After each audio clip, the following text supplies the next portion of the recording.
Welcome back. It's been talked about for years in Brookings. Now it could be on the road to reality if a federal grant comes through.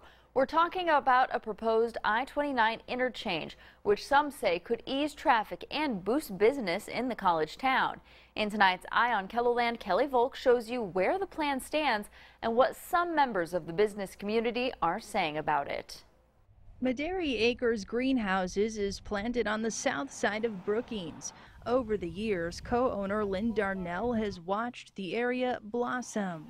This business has been here 65 years, and we were actually in a field when it started 65 years ago. Today, this former farm field is a well-established part of town, and Darnell thinks it could benefit from the proposed southern interchange that's been sprouting interest for decades.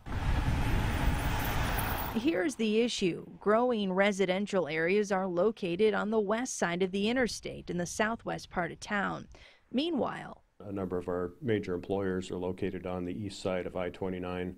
Here's the plan. Right now, a lot of traffic is forced across the interstate at the 6th Street interchange, unless, of course, you want to travel down to the Elkton exit.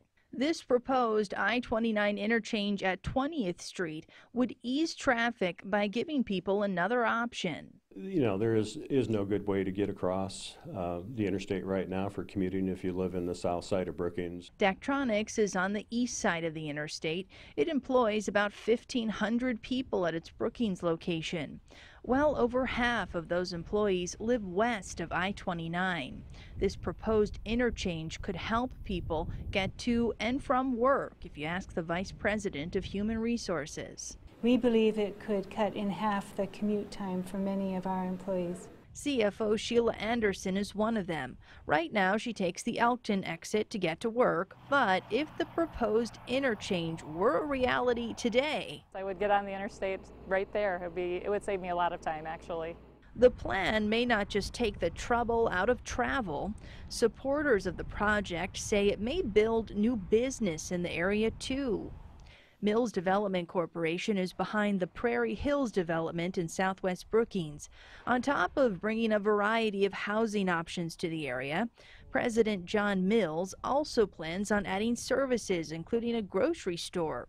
He says the interchange will improve the business climate. If you look around us, that's where all the residential growth is happening. This is where the growth has to happen. It'll accelerate it, in particular, make it more desirable for business. With any major project comes a price tag. In this case, about $19 million. Here's the plan to pay for it. A federal grant would take care of about $12 million. The city and county would chip in about $5.6 million total. And about $1.8 million in private money would be invested. Brookings Economic Development Corporation Executive Director Al Houghton hopes to know by December if the federal grant has been awarded to the project. City and county are very committed to the project. If the grant is funded, they will certainly move forward. So what if you don't get the grant money? What happens? Well, you know, if we don't get the grant funds, we'll just keep trying to pursue other opportunities. The need is not going to go away.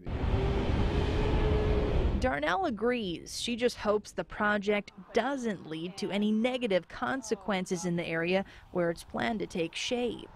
We've grown larger than the access that we do have available now, so I do believe that something needs to be done as long as it's well thought out. After all, this is the community where her roots run deep. With Eye on KELOLAND, I'm Kelly Volk. Houghton says the project wouldn't displace any homes or businesses. He added the golf course wouldn't be negatively impacted.